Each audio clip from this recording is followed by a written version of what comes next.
एक और रिकॉर्ड बन गया है कि पूरे जिले की पहली लड़की बनी हूँ कि 60 लाख की कार अपने नाम पर ले सकती हूँ।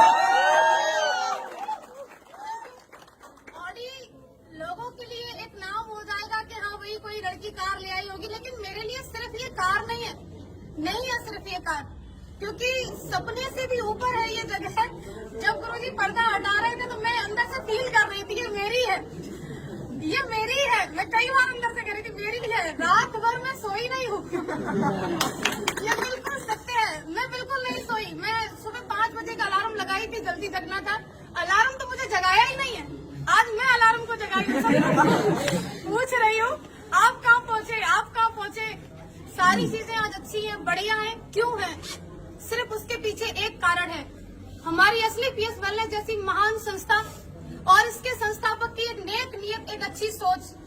हमारे CUNMD महागुरुजी मिस्टर संजीव कुमार सर, मैं कहूंगी अरे होंगी बहुत सारी ऑर्गेनाइजेशन जो कि काम करती होंगी डायरेक्ट सेलिंग में, लेकिन पूरी डायरेक्ट सेलिंग के अंदर एक असली पीएस वेलनेस और पूरे डायरेक्ट सेलर्स के लिए महानायक बनके खड़े हमारे CUNMD mister Sanjeev Kumar sir के लिए एक बार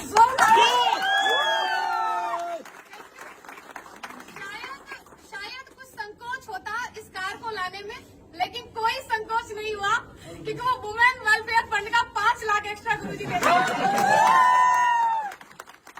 बहुत बड़ा सहयोग लगा, क्योंकि लोगों को लग रहा है कि 5 लाख रुपए अमाउंट क्या, लेकिन पूछिए उनसे जो 30,000 रुपए महीने की तनख्वाह लेते हैं, पूरा 30 दिन ड्यूटी करते हैं, तब जाके उनको 30,000 आता है। लगभग उनकी 1.5-2 साल की इनकम तो वहाँ गुरुजी ने एज ए वेलफेयर फंड मुझे दे दी। क्यों? क्योंकि तुम लड़की हो। फिर हमारे अंदर से भी जज्बा जुनून आया कि नहीं भैया, जब 14 लाख की चल सकती तो 60 लाख की भी चलेगी। अब महागुरु जी अगर 5 लाख एक्स्ट्रा दिए तो उसको सही ठिकाने पे लगाना पड़ेगा, क्योंकि अभी और कमाना है। सारा कुछ बढ़िया है, बहुत ही अच्छा है। मैं जो बोलना चाह रही थी शायद मैं वो बोल ही नहीं पा रही हूँ, क्योंकि खुशी का कोई ठिकाना नहीं है। आज महागुरु जी पहली बार ये कह रहे बोलिए, नहीं तो हर बार ये होता है कम बोलिए। अभी आपके बाद और भी खड़े हैं और उनको बोलने दीजिए।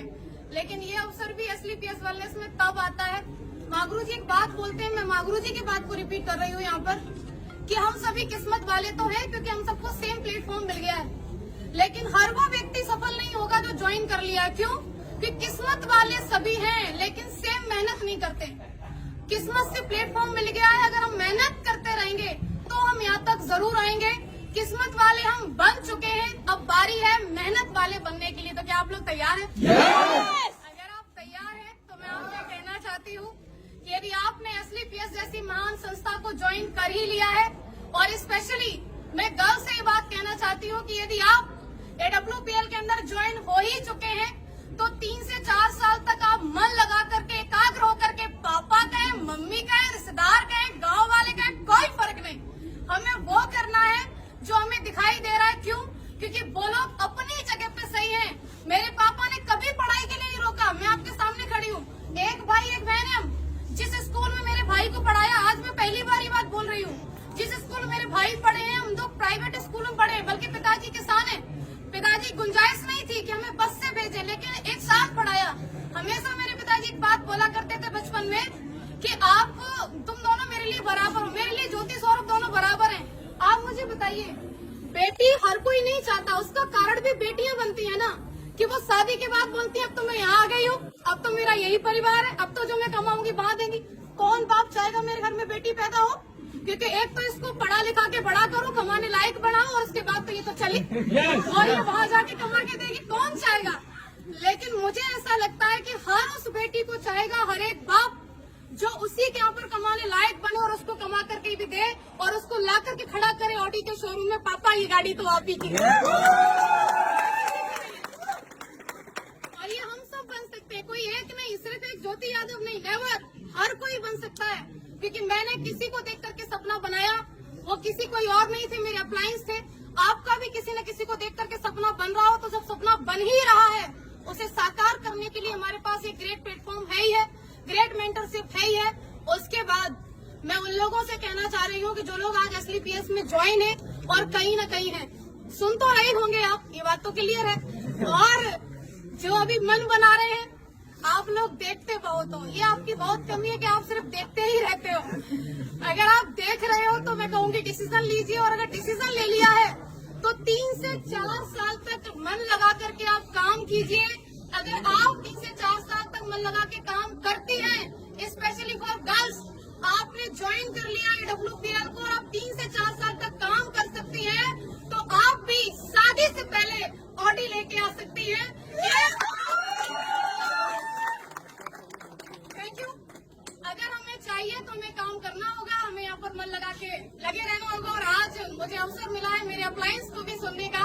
मैंने बहुत बोल लिया तो शायद मैं सब कुछ नहीं कहने वाली थी, और मैं रियली थैंक्स करना चाहूंगी अगेन सभी मेंटर्स का, SLPS वेलनेस का, रिजल्ट ओरिएंटेड प्रोडक्ट का, क्योंकि अगर प्रोडक्ट इतने अच्छे नहीं होते तो मैं किसी को एक बार दे सकती थी लेकिन दोबारा कभी डिमांड नहीं होती। लेकिन प्रोडक्ट इतने यूनिक मैं दी एक को, लेकिन 10 से डिमांड आई, रिजल्ट की वजह से आई। और सबसे बड़ा धन्यवाद आप सभी लोगों का, क्योंकि ये आम दिन को आप सभी ने खास बना दिया अपनी मौजूदगी दर्ज करवा करके। क्योंकि लखनऊ के अंदर लास्ट में बात छूट रही थी, गुरुजी कह दो क्या, मुसीबतें रियली में बहुत आती हैं। जो लोग मुसीबतों का पल्लू पकड़ के बैठे रहते हैं वो घर ही रहते हैं। जो लोग औरतों के लिए बात बोलते हैं कि अगर ऐसे ही हो तो चूड़ियां पहन के बैठ जाओ, उनके लिए मैं ये बात कहना चाहती हूँ, चूड़ियां सिर्फ औरतों के हाथ में नहीं होती, कई सारे मर्द जिनके हाथ में दिखती नहीं है लेकिन होती है। चूड़ियां किस बात की? चूड़ियां उनके परिवार के बंधन की बताते हैं, चूड़ियां उनके नाम की बताते हैं। अरे मेरी रेपुटेशन का काम नहीं, चूड़ियां उनकी नौकरी की बताते हैं। ये सब चूड़ियां हैं और क्या। आपको एक 50,000 की इनकम से कोई व्यक्ति 100 करोड़ का बिजनेस प्लान दे रहा है और आप कह रहे नहीं हमारे पास तो परेशानी है, हमारे पास तो मरने का टाइम नहीं है, हर जगह मुसीबत है। ये गाड़ी आपको क्या लग रहा है ऐसे ही आ गई? नहीं, लड़के होके गाड़ी ले आए कैसे? मेरे साथ ही हुआ। मेरा लोन बिल्कुल क्लियर, बुजुर्ग है बहुत जिन्होंने मेरा लास्ट में आके कैंसिल किया, मैं बता रही हूँ आपको। गुरुजी अगली साल उनका रिटायरमेंट है, BOI में है वो। फाइल हमारी पहुंची, क्योंकि 50 लाख वाला जो वैसे ना दूसरी बैंक होती है वहाँ रेफर किया जाता है। उनका पहला सवाल, आपके पास पहले से गाड़ी है? हमने बोला हाँ। आपकी किस बराबर चली? बोले हाँ। सिविल कितनी है? 806 तक की मेरी सिविल थी। बोले ठीक है, दूसरी गाड़ी क्यों ले रही हो? उन्होंने ऐसे करके पूछा, दूसरी गाड़ी क्यों ले रही हो? तो मैंने बोला जरूरत है। तो बोले ऐसी क्या जरूरत है, मैनपुरी में रह के तुम्हें इतनी बड़ी गाड़ी की जरूरत क्या? और मैनपुरी में उनका ब्रांच, पैराडाइज स्कूल के सामने ब्रांच है बैंक ऑफ इंडिया का। तो आप सोच के देखो क्या उनका सवाल था? नहीं, सवाल था उनकी नौकरी का। अगले साल रिटायरमेंट है, उनके बारे में जान करके पता चला कि उनके बेटे की शादी में क्रेटा मिली है। अब बेटे की शादी में क्रेटा मिली है और ये लड़की जा रही है, बोली मेरा लोन क्लियर कर दो, हमको 60 लाख की कार चाहिए। छाती पे सांप नहीं रहेंगे। 5 से मुसीबत खत्म हुई। एक बढ़िया व्यक्ति मिले, उन्होंने सिविल की वजह से 1 दिन के अंदर लोन किया। मैं कहूंगी बिल्कुल भी लोन किसी वजह से नहीं हुआ, 1 दिन के अंदर लोन हुआ, सिविल की वजह से हुआ। फिर सबसे बड़ी मुसीबत हमारा मैनपुरी का नंबर, हमने नंबर ले लिया मैनपुरी का और हमारी गाड़ी आ रही है वहाँ से, दिल्ली से, मोती नगर से, माँ गुरु जी सारा कुछ फाइनल। फिर गाड़ी अटक गई।